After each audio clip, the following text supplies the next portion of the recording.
Nesta semana, voltando à carga na questão do arroz, na segunda-feira tivemos no Ministério da Agricultura, na quarta-feira na Diretoria de Crédito Rural do Banco do Brasil e nessa quinta-feira recebendo as entidades que representam os produtores gaúchos e catarinenses, no caso de Santa Catarina, a FETAESC, a FAESC e a OSESC estavam representadas pelo RUI, lá de Jaguaruna, e também do Rio Grande do Sul estava a Farsul, a FETAG, a Federarroz e também o IRGA, discutindo com o secretário de Política Agrícola, André Nassar, e com o diretor Entini, lá, o diretor de Política Agrícola da CONAB. E a questão todo, o foco é os 29,70, que já saiu nessa portaria da CONAB, publicada nesse dia 8 de julho, e nós insistindo no 31,48 nesse momento.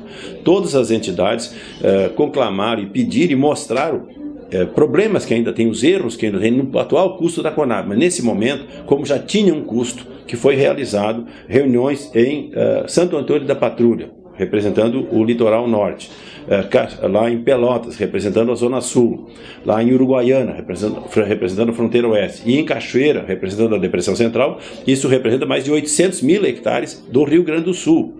E esse custo fecha em 31,48. Então, nesse momento, o que nós queremos é a correção dos 29,70 para 31,48, que esse assunto será discutido no próximo dia 14, quando então a ministra Cátia Abreu vai nos receber. Nesse instante, ela está lá na Rússia, acompanhando a presidenta da República. E nós voltaremos a essa questão na próxima semana, discutindo a questão do preço mínimo para ver se ela bate o martelo. O pedido do setor catarinense, dos arrozeiros de Santa Catarina e do Rio Grande do Sul, que representam 20 mil produtores, em torno de 77% do arroz produzido no Brasil está no Rio Grande do Sul e Santa Catarina. Por isso o pleito que o setor está fazendo, com o auxílio da Comissão de Agricultura da Câmara dos Deputados, nós estaremos no debate, no embate na próxima semana com a ministra Cátia Abreu. Mas o problema vai além. Foi levantado pelo Antônio da Luz, pelo Thiago Barata, pelo próprio Henrique Dornelles, nas questões estruturais que nós temos que trabalhar.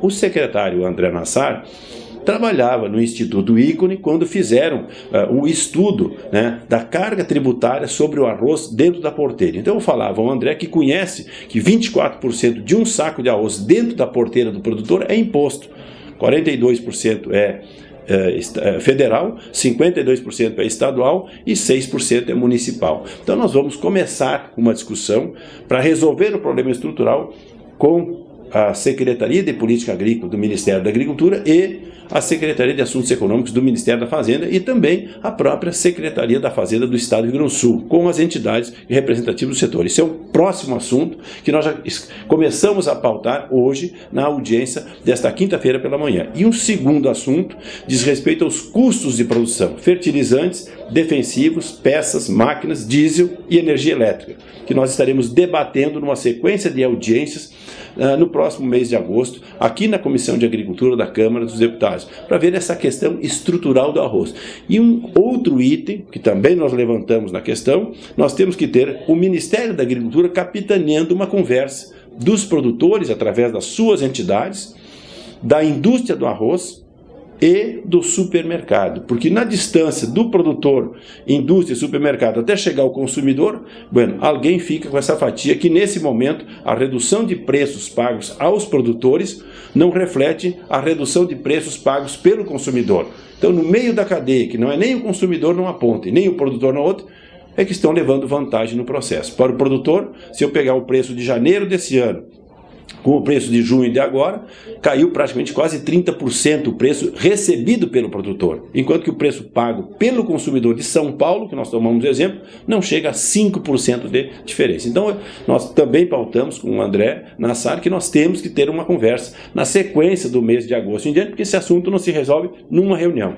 Nós teremos que ter uma sequência também de rodadas de discussões entre as entidades que representam os produtores, a indústria e também os supermercados. Então é uma questão mais abrangente que apenas a questão do preço mínimo ou até a questão das renegociações, que o Banco do Brasil, por exemplo, já está fazendo, já está operacionalizando. As duas parcelas de custeio que vencem, por exemplo, no mês de julho e agosto, o banco já orientou as agências, em todas as agências do Rio Grande do Sul e Santa Catarina, que eles também podem jogar essa parcela para frente, né? Então isso já está ocorrendo. Da mesma forma, o anúncio do Plano Safra, hoje os produtores podem procurar as agências para buscar o seu custeio, seja ele pequeno, médio ou grande produtor. Então, e as renegociações para quem teve problema, né, as regiões de enchente, por exemplo, que o pessoal precise, né, de uma solução. Isso aí o banco também já está orientado. O Banco do Brasil, que 50% a 60% do crédito do Rio Grande do Sul, mais de 60%, está no Banco do Brasil. Então ele já está encaminhando para os produtores que vieram desde aquela reunião de Cachoeira do Sul, a reunião de Porto Alegre, a reunião de semana passada, desta semana e a que nós faremos a semana que vem com a ministra Cátia Abreu.